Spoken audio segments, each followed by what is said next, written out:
सावन का महीना भगवान शिव को इतना प्रिय है कि इस महीने में हम जो भी व्रत धारण करते हैं उसका फल हमें कई गुना होकर प्राप्त होता है। और किसी भी कामना से व्रत धारण करते हैं, हमारी वो कामना भगवान शिव की कृपा से पूर्ण होती है। ऐसे में एकादशी का व्रत, जो कि भगवान श्री हरि विष्णु को अत्यंत प्रिय है और भगवान श्री हरि विष्णु भगवान शिव को अत्यंत प्रिय हैं, तो पुत्रदा एकादशी, जो कि सावन मास के शुक्ल पक्ष में आती है, इस दिन व्रत धारण करने से भगवान श्री हरि विष्णु की कृपा तो प्राप्त होती ही है, इसके अलावा भगवान भोलेनाथ की विशेष कृपा प्राप्त होती है, जिससे कि इस व्रत को धारण करने से संतान प्राप्ति की कामना पूर्ण हो जाती है। और अगर संतान के जीवन में किसी भी प्रकार की परेशानी है, कोई समस्या है, उस समस्या का भी समाधान हो जाता है इस व्रत को धारण करने से। तो संतान की प्राप्ति हो या फिर संतान की सुरक्षा, किसी भी प्रकार की कामना से आप ये व्रत धारण करते हैं तो आपकी कामना निश्चित ही भगवान भोलेनाथ और भगवान श्री हरि विष्णु की कृपा से पूर्ण होती है।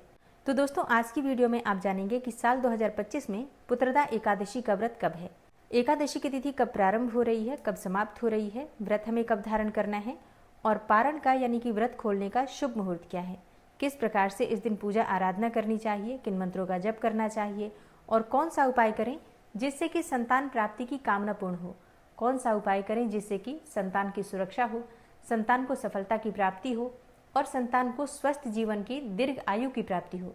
तो आज की वीडियो में ये संपूर्ण जानकारी मैं आपसे शेयर करने वाली हूँ। बहुत महत्वपूर्ण है आज की वीडियो, पूरा ज़रूर देख लीजिए और अगर वीडियो अच्छी लगे तो इसे लाइक भी ज़रूर कीजिए, क्योंकि आपके लाइक्स, आपके कमेंट्स मेरे लिए बहुत महत्वपूर्ण होते हैं। यही एकमात्र जरिया है जिनसे मुझे पता चलता है कि आपको ये वीडियो अच्छी लगती है और आपके लिए ये वीडियो उपयोगी है। तो अगर वीडियो अच्छी लगे तो लाइक तो ज़रूर ही किया कीजिए। बात करते हैं सबसे पहले कि एकादशी तिथि कब प्रारंभ हो रही है और कब समाप्त हो रही है और व्रत हमें कब धारण करना है। तो देखिए, सावन मास की शुक्ल पक्ष की एकादशी तिथि प्रारंभ हो रही है 4 अगस्त 2025 को सुबह 11:41 पर और एकादशी तिथि का समापन हो रहा है 5 अगस्त 2025 को दोपहर में 1:12 पर। तो सूर्योदय कालीन तिथि में ही हम एकादशी का व्रत धारण करते हैं और इसके अनुसार 5 अगस्त 2025 को श्रावण मास की पुत्रदा एकादशी का व्रत हमें धारण करना है।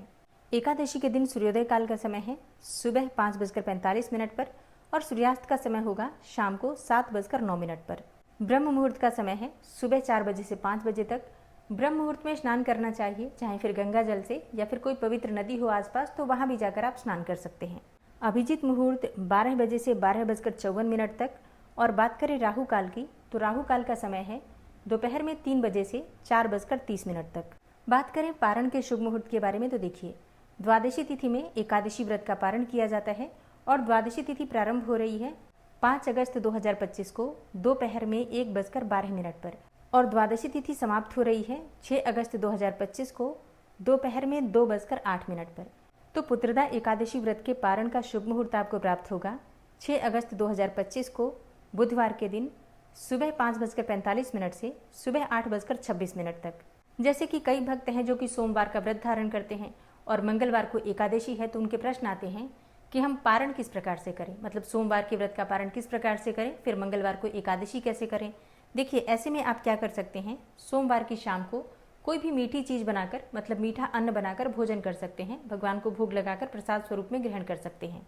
मतलब सोमवार को अगर शाम के समय आप व्रत का पारण कर लेते हैं भगवान की पूजा आराधना करने के बाद, तो फिर मंगलवार को आप एकादशी का व्रत धारण कर सकते हैं। ठीक है, तो जो भक्त एकादशी का भी व्रत करते हैं और सोमवार का भी व्रत करते हैं, तो सोमवार के व्रत का पारण आपको शाम को, सोमवार की शाम को ही कर लेना है। ठीक है, अगर आप एकादशी का व्रत धारण करते हैं तो दशमी तिथि के नियम का पालन आपको करना होगा एक दिन पहले, जैसे कि 4 अगस्त को दशमी तिथि के नियम का पालन आपको करना है।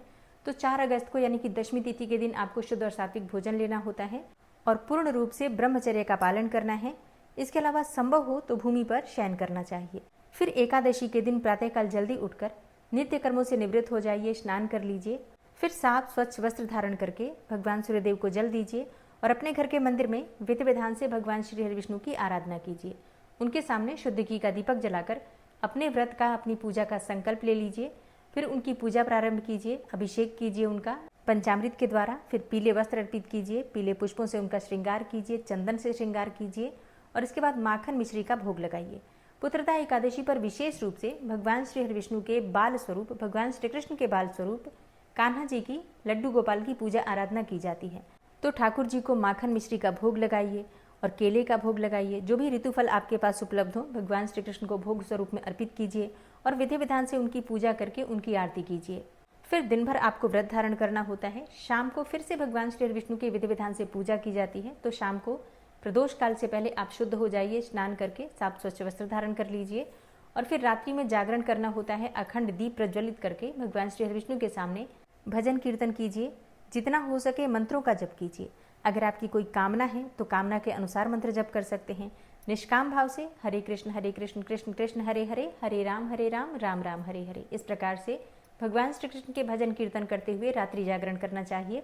और फिर अगले दिन प्रातःकाल जल्दी उठकर स्नान करके और भगवान श्री विष्णु की विधि विधान से पूजा करने के बाद किसी ब्राह्मण को भोजन कराकर और फिर स्वयं भी अपने व्रत का पारण करना चाहिए।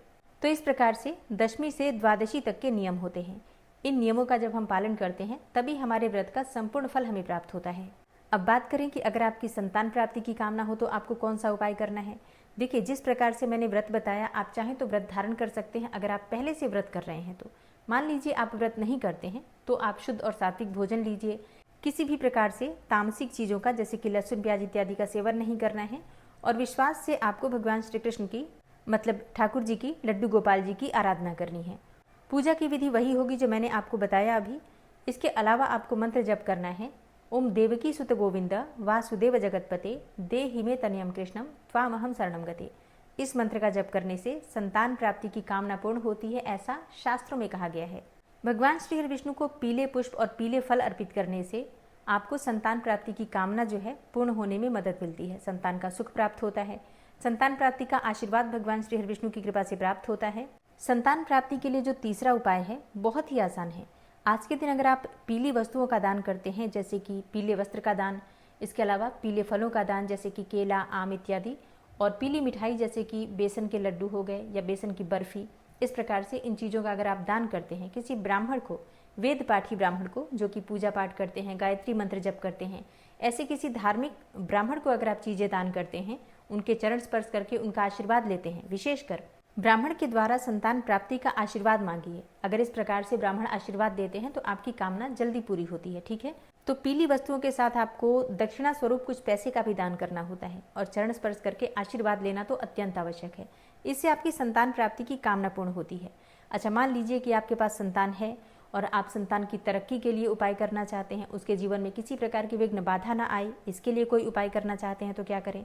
देखिए, भगवान श्री विष्णु की विधि विधान से पूजा कीजिए, मंत्रों का जप कीजिए।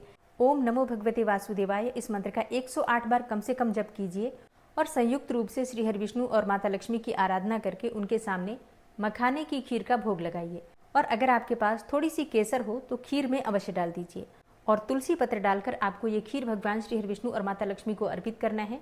फिर उनसे प्रार्थना कीजिए कि आपके परिवार में जो भी परेशानियां हैं, संतान को लेकर कोई परेशानी हो या फिर पति पत्नी में किसी प्रकार की परेशानी हो, तो समस्त प्रकार की परेशानियों का निवारण हो जाता है जब हम संयुक्त रूप से श्री हरि विष्णु और माता लक्ष्मी की आराधना करके खीर का भोग अर्पित करते हैं तो। और जब आपकी पूजा पूर्ण हो जाए तो ये खीर प्रसाद स्वरूप में परिवार के सभी सदस्यों में वितरित कीजिए। और प्रसाद देते समय आपको ये मन में भावना जरूर रखना है कि अब सब कुछ ठीक हो जाएगा, क्योंकि भगवान श्री हरि विष्णु का आशीर्वाद आप सबको प्रदान कर रही हैं। ठीक है, तो अपने मन से अच्छी भावना करते हुए जो भी हम कार्य करते हैं उसका फल भी हमें अच्छा ही प्राप्त होता है। भोग में अर्पित की हुई जो तुलसी होती है संतान को दीजिए, तो आपके संतान की जो स्वास्थ्य संबंधी परेशानी हो या फिर शिक्षा में या फिर करियर में किसी भी प्रकार की कोई बाधा हो तो उससे आपको मुक्ति मिलती है। संतान आपकी उन्नति भी करती है और आपका सम्मान भी करती है और उसे सद्बुद्धि की प्राप्ति भी होती है। तो ये कार्य सभी को करना है अपने परिवार की सुरक्षा के लिए और हमें भक्ति प्राप्त हो, भगवान श्री कृष्ण की कृपा प्राप्त हो उसके लिए। उम्मीद करती हूँ ये वीडियो आपके लिए उपयोगी होगी। अगर वीडियो अच्छी लगी हो तो लाइक कर दीजिए, वीडियो को शेयर ज़रूर कीजिए फैमिली फ्रेंड्स के साथ, और चैनल पर पहली बार आए हैं तो सब्सक्राइब करके बेल आइकन को ज़रूर प्रेस कर लीजिए अगर आपको आज की वीडियो अच्छी लगी है तो। मिलती मैं आपसे अगली वीडियो में, तब तक के लिए जय श्री राधे।